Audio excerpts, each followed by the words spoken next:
سخت سے سخت سزا دلواؤں گی یا جیل میں سڑے گا۔ اب یوسف علیہ السلام کو جب دھمکی ملتی ہے تو یوسف علیہ السلام کے پاس دو ہی راستے تھے۔ ایک راستہ تو یہ تھا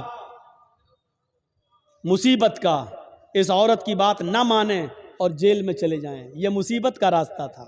میں نے کہا نا، مومن کے لیے اگر ایک طرف مصیبت کا راستہ ہو اور ایک طرف گناہ کا راستہ ہو، معصیت کا، تو مومن مصیبت کا راستہ اختیار کر لیتا ہے لیکن گناہ کا راستہ اختیار نہیں کرتا۔ یوسف علیہ السلام کے سامنے دو راستے تھے۔ یہاں بادشاہ مصر کی بیوی نے کہا کہ اگر اس نے میری بات نہیں مانی تو اس کو سخت سے سخت سزا دلواؤں گی یا جیل کے اندر سڑے گا۔ یوسف علیہ السلام کے پاس دو ہی راستے تھے۔ ایک راستہ یہ تھا کہ بادشاہ کی بیوی کی بات مان لیں اور جو وہ کہہ رہی ہے اس کی مرضی کو پورا کر دیں۔ اگر ایسا کر لیتے، بادشاہ کی بیوی کی بات مان لیتے تو پانچوں انگلی گھی میں تھی۔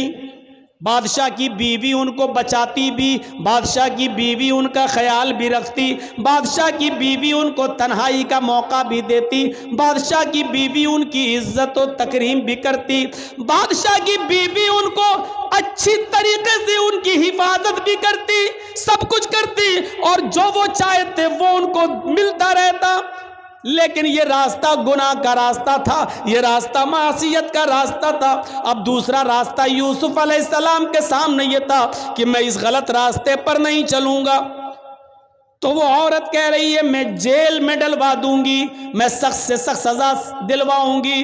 تو یوسف علیہ السلام نے یہ راستہ پسند کر لیا اور نظریں آسمان پہ ڈالی اور فرمایا الہ العالمین، اے میرے پروردگار، بادشاہ مصر کی بیوی نے یہ ٹھان لیا ہے کہ میں اس کے ساتھ غلط کام کروں، اور وہ یہ بھی کہہ رہی ہے اگر اس نے میری بات نہ مانی تو میں اس کو سزا دلواؤں گی اور جیل میں ڈلوا دوں گی۔ رب السجن احب الی مما یدعوننی الیہ، اے میرے پروردگار، اے میرے اللہ، اے میرے رب، مجھے جیل میں جانا زیادہ پسند ہے۔ رب السجن احب الی مما یدعوننی الیہ، اے اللہ مجھے جیل زیادہ محبوب ہے، مجھے جیل میں جانا زیادہ پسند ہے بنسبت اس کے جس برے کام کی طرف یہ عورتیں مجھے بلا رہی ہیں اور بادشاہ مصر کی بیوی مجھے چاہ رہی ہے۔ اس کام کے کرنے سے بہتر اور زیادہ اچھا میرے لیے یہ ہے کہ میں جیل میں چلا جاؤں۔ وَإِلَّا تَصْرِفْ عَنِّي كَيْدَهُنَّ اَصْبُ إِلَيْهِنَّ، اے ہمارے پروردگار، اے ہمارے رب، اگر تو نے مجھے ان کی چالوں سے نہ بچایا، اے اللہ اگر تو نے مجھے ان کی چالوں سے میری حفاظت نہ کی۔ یہ عورت کی چالیں کتنی خطرناک ہوتی ہیں، آپ کو اپنے گھر میں پیار و محبت کے جال میں پھنسا کر بلا بھی لیں گی اور آپ کو پھنسوا بھی دیں گی، آپ کو پھنسوا بھی دیں گی۔ تو اسی لیے یوسف علیہ السلام کیا کہہ رہے ہیں، وَإِلَّا تَصْرِفْ عَنِّي كَيْدَهُنَّ، اے اللہ مجھے جیل جانا زیادہ محبوب ہے، زیادہ پسند ہے بنسبت اس کے جس برے کام کی طرف یہ مجھے بلا رہی ہیں۔ اے اللہ اگر تو نے مجھے ان کی چالوں سے محفوظ نہ کیا، اگر تو نے مجھے ان کی چالوں سے نہ بچایا، اَصْبُ إِلَيْهِنَّ، تو میں بھی ان کی طرف جھک جاؤں گا، میں بھی ان کی طرف مائل ہو جاؤں گا، میں بھی ان کے ساتھ غلط کام کر بیٹھوں گا۔ وَأَكُن مِّنَ الْجَاهِلِينَ، اور میں جاہلوں میں نادانوں میں سے ہو جاؤں گا۔ اے اللہ میں جاہلوں اور نادانوں میں سے ہو جاؤں گا، اس لیے اے اللہ مجھے ان کے شر و فتن سے اور ان کی چالوں سے تو میری حفاظت فرما۔ اس واقعے کی روشنی میں جو قرآن کی آیت سے میں نے ثابت کیا ہے، کیا پتہ چلتا ہے میرے بھائیوں کہ مومن وہ ہوتا ہے کہ جس کے سامنے ایک طرف مصیبت کا راستہ ہو اور ایک طرف گناہ کا راستہ ہو، تو وہ مصیبت کو اٹھانا اور پریشانی کو مول لینا یہ زیادہ بہتر سمجھتا ہے، لیکن گناہ کو اختیار نہیں کرتا ہے۔ یہ مومن کی نشانی ہے۔ ہمارے اور آپ کے پاس یہ نشانیاں ہیں؟ کیا ہم مومن ہیں؟ کیا ہم ایسا کرتے ہیں؟ اس لیے یاد رکھیے میرے ساتھیوں، گناہوں کی دلدل سے بچیے، گناہوں کی دلدل سے بچیے اور اللہ رب العالمین کو پکارتے رہیے، اپنے گناہوں کی توبہ اور معافی مانگتے رہیے کہ اللہ رب العالمین فرماتا ہے قُلْ يَا عِبَادِيَ الَّذِينَ اسْرَفُوا عَلَىٰ أَنفُسِهِمْ لَا تَقْنَطُوا مِن رَحْمَتِ اللَّهِ۔ اے محمد صلی اللہ علیہ وسلم میرے بندوں سے کہہ دو، یا عبادی الذین اسرفوا علی انفسہم، اے اللہ کے بندو، اگر تم نے گناہ کر کے، اگر تم نے ظلم کر کے، اگر تم نے عیاری و مکاریاں کر کے گناہ کر ڈالے اور زمین و آسمان بھی بھر لیے، اپنی جانوں پر تم نے ظلم کیا، اپنی جانوں پر تم نے ظلم کیا ہے اور تم حد سے آگے بڑھ چکے ہو، لا تقنطوا من رحمت اللہ، کہہ دو اے اللہ کے بندو، اللہ کی رحمت سے نا امید مت ہو جاؤ، اللہ کی رحمت سے نا امید مت ہو، اللہ رب العالمین تمہارے گناہوں کو اب بھی معاف کر دے گا، بشرط یہ کہ تم سچے دل سے توبہ کرو، استغفار کرو۔ میرے بھائیوں یاد رکھیے گا، میں نے خطبہ مسنونہ کے بعد جو آیت پڑھی ہے وہ اسی سے متعلق ہے، توبہ اور استغفار سے۔ یا ایھا الذین آمنوا توبوا الی اللہ توبۃ نصوحا عسى ربکم ان یکفر عنکم سیئاتکم ویدخلکم جنات تجری من تحتها الانہار۔ اللہ رب العالمین کیا فرما رہا ہے؟ اے مسلمانوں، اے ایمانوں والو، تم اللہ سے خالص اور سچی توبہ کرو، توبو الی اللہ توبۃ نصوحا، اے ایمانوں والو تم اللہ سے خالص اور سچی توبہ کرو۔ خالص اور سچی توبہ کیا ہوتی ہے؟ توبۃ نصوحا کیا ہوتی ہے؟ توبہ کے مفہوم میں یہ تین چیزیں شامل ہیں۔ اگر کوئی آدمی اللہ سے توبہ کرتا ہے اور یہ تین چیزیں اس کی توبہ میں شامل نہیں ہیں تو وہ توبہ نہیں ہے۔ کوئی گناہ ہو گیا، اللہ توبہ توبہ توبہ توبہ توبہ، یہ توبہ نہیں ہے۔ بہت سے لوگوں کو آپ نے دیکھا ہوگا کوئی گناہ کر بیٹھے، توبہ توبہ توبہ، یہ توبہ نہیں ہے۔ توبۃ نصوحا میں تین چیزیں شامل ہیں۔ پہلی چیز یہ ہے کہ اگر ہم سے کوئی گناہ ہو رہا ہے یا ہو گیا تو ہمیں اس پر ندامت ہو، اوہ یہ ہم کیا کر بیٹھے۔ پہلی چیز، کوئی غلطی ہم سے ہو جائے، کوئی گناہ جب ہو جائے تو اس پر پہلی چیز کیا؟ نادم ہونا، شرمندہ ہونا، اوہ یہ ہم سے کیا ہو گیا، اللہ یہ ہم سے کیا ہو گیا، پہلی چیز۔ اور دوسری چیز، جو گناہ ہم کر رہے ہیں اسی وقت اس کو چھوڑ دیں۔ مان لیجئے شراب پی رہے ہیں، 2 ہی گھونٹ پیے تھے، ہٹا یہ مجھ سے کیا ہو گیا، توبہ توبہ استغفر اللہ، یہ کیا ہو گیا، یہ تو حرام چیز ہے۔ پہلی چیز شرمندگی، اور دوسری اب نہ پیئیں، فوراً چھوڑ دیں، دور کر دیں، ترک گناہ فوراً اسی وقت۔ اور تیسری چیز اس میں کیا شامل ہے؟ اے اللہ بہت بڑا جرم ہو گیا، اے اللہ میں وعدہ کرتا ہوں کہ آئندہ کبھی شراب کو ہاتھ نہیں لگاؤں گا، آئندہ کبھی میں اس گناہ کو نہیں کروں گا۔ یہ 3 چیزیں سمجھ لیا نا؟ پہلی چیز شرمندگی ہو، اللہ یہ مجھ سے کیا ہو گیا۔ دوسری چیز، اس غلطی کو، اس گناہ کو فوراً چھوڑ دو، اگر کر رہے ہو تو اسی وقت ترک کر دو، اب نہ کرو، اسی وقت چھوڑ دو۔ اور تیسری چیز، آئندہ مستقبل میں، فیوچر میں پھر کبھی وہ غلطی نہ کرنے کا عزم اور ارادہ بھی پکا ہو کہ اب آئندہ ہم یہ گناہ نہیں کریں گے۔ یہ 3 چیزیں جب تک ہماری توبہ میں شامل نہیں ہوں گی، میرے پیارے ساتھیوں ہماری توبہ نہیں ہوگی. توبہ تو ہے لیکن توبتن نصوحا نہیں ہے. اللہ نے فرمایا یا ایھا الذین آمنوا توبوا الی اللہ توبتن نصوحا، اے ایمانو والو تم اللہ سے توبہ کرو سچی اور خالص. جب تم سچی اور خالص توبہ کرو گے تو عسیٰ ربکم ان یکفر عنکم سیئاتکم، تو اللہ تمہارے گناہوں کو مٹا دے گا. عسیٰ ربکم ان یکفر عنکم سیئاتکم، تو اللہ تمہارے گناہوں کو مٹا دے گا. ویدخلکم جنات تجری من تحتہا الانہار، جب تم خالص اللہ سے سچی توبہ کرو گے تو اللہ تمہیں ایسی جنتوں میں داخل کر دے گا جس کے نیچے نہریں بہہ رہی ہوں گی، جس کے نیچے نہریں جاری ہوں گی. توبہ کون کرتا ہے؟ مسلمان. توبہ کون کرتا ہے؟ مومن.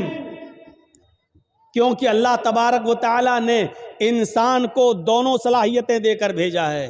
آج میں تمہیں ایک ایسی چیز بتلا رہا ہوں، اس کو اگر سمجھ لیا تو بہت کچھ سمجھ لو گے. اللہ نے انسان کو دونوں صلاحیتیں دے کر بھیجا ہے. اللہ نے انسان کو اچھے کام کرنے کی صلاحیت بھی دی ہے اور اللہ نے انسان کو برے کام کرنے کی صلاحیت بھی دی ہے. انسان کو اچھے کام کرنے کی طاقت بھی دی ہے اور برے کام کرنے کی بھی طاقت دی ہے. اللہ نے انسان کو نیکیاں کرنے کی بھی صلاحیت دی ہے اور گناہ کی بھی صلاحیت دی ہے. ہاں، اور گناہ کرنے کی صلاحیت دی ہے تو گناہوں سے بچنے کی بھی صلاحیت دی ہے. انسان نیکیاں کر سکتا ہے تو برائی بھی کر سکتا ہے، دونوں صلاحیتیں ہیں. انسان برائیاں کر سکتا ہے تو برائیوں سے بچا بھی سکتا ہے اپنے آپ کو. یہ دونوں صلاحیتیں دے کر اللہ تعالیٰ نے انسان کو بھیجا ہے. یہ صلاحیت اللہ نے فرشتوں کے اندر نہیں رکھی ہے. اللہ نے فرشتوں کو صرف نیکیاں کرنے کی صلاحیت دی ہے، گناہ کرنے کی صلاحیت فرشتوں کے پاس نہیں ہے. کسی فرشتے سے کہو جوا کھیل کے دکھاؤ تو کوئی فرشتہ جوا نہیں کھیل سکتا. کسی فرشتے کو کبھی آپ نے سنا ہے کہ اس نے شراب پی؟ نہیں پی سکتا. کیوں؟ کیونکہ اللہ تعالیٰ نے فرشتوں کو گناہ کرنے کی صلاحیت دی ہی نہیں ہے. اللہ نے انسان کو گناہ کرنے کی بھی صلاحیت دی اور نیکی کرنے کی بھی صلاحیت دی، اور یہی انسان کا کمال ہے. کمال جانتے ہو؟ انسان کے مکمل ہونے کی دلیل یہی ہے. فرشتے مکمل نہیں ہیں، انسان مکمل ہے. اسی لیے اللہ تعالیٰ نے انسان کا درجہ فرشتوں سے بھی بلند رکھا ہے. بلند، فرشتوں سے بھی بلند رکھا ہے. کیوں؟ کیونکہ فرشتوں نے اللہ کو دیکھا، فرشتوں نے جنت دیکھی، فرشتوں نے جہنم دیکھی. فرشتوں نے تو جنت جہنم دیکھی ہے.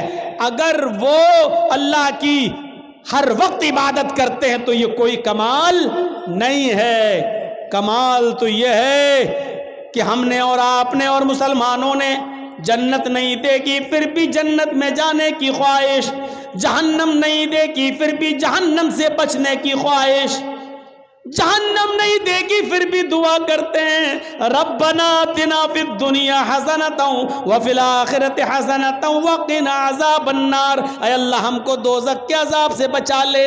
ہم نے اور آپ نے دوزخ جہنم نہیں دیکھی پھر بھی یہ دعا کرتے ہیں ربنا اصرف عنا عذاب جہنم ان عذابها کان غراما. اے اللہ جہنم کا عذاب ہم سے پھیر دے، جہنم کا عذاب ہم سے ہٹا لے. ان عذاب کانا غراما، تیرا عذاب بہت ہی زیادہ سخت اور چمٹنے والا ہے. یہ ہمیں اور آپ کو یہ دعا کرنا پڑتی ہے. کیوں؟ حالانکہ جہنم دیکھی نہیں ہے. ایک بوڑھا آدمی ہے اور وہ اندھا ہے. ایک اندھا آدمی جا رہا ہے اور راستے سے خوبصورت لڑکی چلی آ رہی ہے، خوبصورت، حسین و جمیل، بلا کی حسین و جمیل. لیکن ایک اندھا نوجوان جا رہا ہے، اس بیچارے کو لڑکی دکھائی نہیں دے رہی ہے. اس میں اس اندھے کا کیا کمال ہے؟ اب وہ اندھا اس لڑکی کو دیکھ ہی نہیں پا رہا ہے، اس کے حسن و جمال کو دیکھ ہی نہیں پا رہا ہے، تو اس میں اندھے کا کیا کمال ہے؟ اگر اندھا اس لڑکی کو نہیں چھیڑتا ہے یا اندھا اس لڑکی کے قریب نہیں جاتا ہے یا اس لڑکی سے کچھ گفتگو نہیں کرتا ہے اور اس لڑکی کو نہیں دیکھ رہا، تو اس میں اندھے کا کیا کمال ہے بھائی؟ اس کو تو دکھتا ہی نہیں ہے. کمال تو اس نوجوان کا ہے